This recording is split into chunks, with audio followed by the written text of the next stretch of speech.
بسم اللہ الرحمن الرحیم۔ میرے محترم سامعین، آج جو میں آپ کی خدمت میں مسئلہ پیش کروں گا وہ یہ ہے کہ صدقہ فطر ادا کرنے کا بہترین اور افضل وقت کیا ہے۔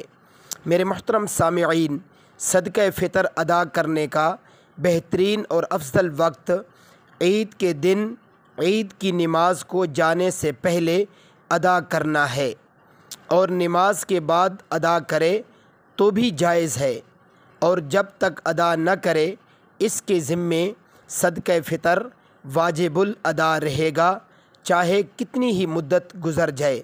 تو میرے محترم سامعین، صدقہ فطر ادا کرنے کا سب سے بہترین دن عید کا دن ہے، اور عید کی نماز سے پہلے صدقہ فطر ادا کر دینا چاہیے، یہ افضل اور بہتر ہے۔